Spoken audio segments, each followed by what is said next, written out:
اور میں خود بلانگ کرتا ہوں، میں سنی کمیٹی سے ہوں۔ میں پچھلے 5-6 سال سے سبیل یہاں پہ لگا رہا ہوں، اور مجھے بہت فخر کی بات ہے کہ اور مجھے خوشی کی بات ہے کہ میں آپ لوگوں کی خدمت کر رہا ہوں۔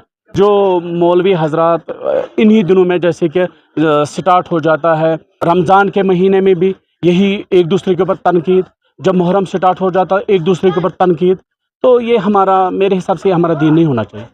ہمارے دین میں کبھی ایک دوسرے کے اوپر انگلی نہیں اٹھانی چاہیے۔ شیطان الرجیم، بسم اللہ الرحمن الرحیم۔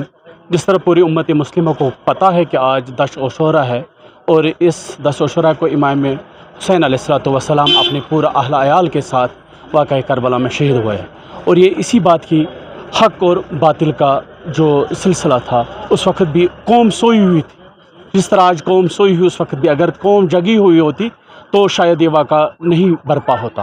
اور میری تمام لوگوں سے گزارش ہے کہ امام حسین علیہ السلام نے جس حق کے لیے اپنی جان قربان کی، ہمیں چاہیے کہ ہم لوگوں کو اس مشن کی آبرو کرنی چاہیے۔ اور اس کے ساتھ ساتھ میری تمام لوگوں سے گزارش ہے کہ ہمیں ایک دوسرے کے اوپر کبھی بھی انگلی نہیں اٹھانی چاہیے، کسی بھی مسئلہ کے اوپر انگلی نہیں اٹھانی چاہیے۔ اور میں خود بلانگ کرتا ہوں، میں سنی کمیٹی سے ہوں۔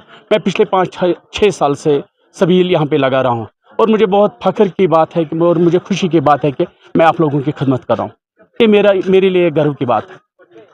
اور جس طرح کہتے ہیں کہ ایک ہو مسلم حرم کی پاسبانی کے لیے، نیل کے ساحل سے لے کر تاب خاشانی تک، تو اسی لیے میری لوگوں سے گزارش ہے کہ جو مولوی حضرات انہی دنوں میں جیسے کہ سٹارٹ ہو جاتا ہے، رمضان کے مہینے میں بھی یہی ایک دوسرے کے اوپر تنقید، جب محرم سٹارٹ ہو جاتا ہے ایک دوسرے کے اوپر تنقید، تو یہ میرے حساب سے ہمارا دین نہیں ہونا چاہیے۔ ہمارے دین میں کبھی ایک دوسرے کے اوپر انگلی نہیں اٹھانی چاہیے۔ اور آپ سے کیا لگتا ہے کہ جو یہ عاشورہ ہے آج کس چیز کا اندر دیتا ہے، مطلب عام جو لوگوں کے لیے، عام امت مسلمہ کیا کچھ پیغام رہے گا آپ کا؟ یہ انسانیت کے لیے ایک سب سے بڑا درس ہے۔ یہ انسانیت کے لیے، اگر آپ واقعہ کربلا سنو گے تو انسان کا کلیجہ منہ میں آ جاتا ہے۔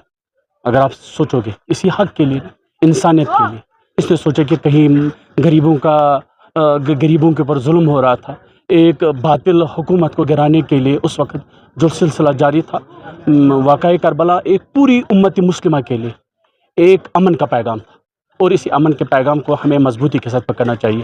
یہ ہر ایک جوان کے لیے، چاہیے وہ کسی بھی فرقے سے تعلق رکھتا ہو، واقعہ کربلا یہی درس دے رہا ہے کہ ہمیں اس مشن کو مضبوطی کے ساتھ پکڑنا چاہیے۔